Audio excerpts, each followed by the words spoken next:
أقبلت أم العروسة ونور الحفل بضياها، ولعوا كل المباخر يوم طلتها الأصيلة.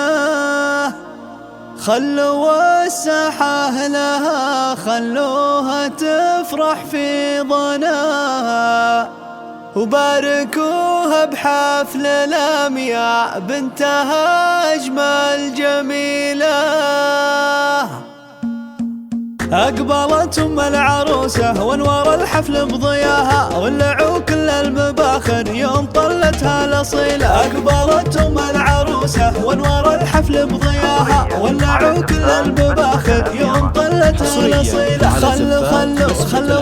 خلوا الساحة لها، خلوها تفرح في ضناها، وباركوها بحفل لميا بنتها أجمل جميلة. لا تعدوا وليدها مشت في الزواراها، رقصوها وارقصوا من حولها بنت الفضيلة. للجمال الله عطاها والله على مستواها، بنت شيخ وطيبها من طيبها الهدون حيلة. أقبلت أم العروسة وانوار الحفل بضياها، ولعوا كل المباخر يوم طلتها الأصيلة. أم وليد نعم فيها وما يخيب اللي اعتزاها، يا سمو الزين وحدك فالبشر ملك مثيله. والعروسة لميا اللي منها والجنة هواها، في غلاها وفي حلاها فايقة ما هي قليلة. الله يبارك للميا والله يتمم هناها، يا عسى التوفيق معها كل يوم وكل ليلة. أقبلت أم العروسة وانوار الحفل بضياها، ولعوا كل المباخر يوم طلتها الأصيلة. لا يشابه زينها إلا القمر علي سماها، عالية بأخلاقها وأوصاف لميا مستحيلة. عبد العزيز لا تعز وفي المواقف احتماها، شيخ عز وطيب السيرة أبو الكف الجزيلة. والكفو عبد العزيز لقى لكلمة احتماها، سيد الشجعان حر يرتكي حمل الثقيلة. أقبلت أم العروسة وانوار الحفل بضياها، ولعوا كل المباخر يوم طلتها الأصيلة. ولا اعتزت باخوانها كلنا على القمة خذاها، هم رجال أقوال وافعال وشجاعة واستجابة. واختها لما عز يشرق الحسن بسناها، فاتنة وشامخة أخلاق وطبوعنا أصيلة. من سلايل عزوة للمجد والطلة سماها، عزوة الدوام إكساس العز يا نعم القبيلة. وندعي المولى عسى أفراحكم يبطي مداها، والسعادة يا عساها فانكم نعم الحصيلة. أقبلت أم العروسة وانوار الحفل بضياها، ولعوا كل المباخر يوم طلتها الأصيلة.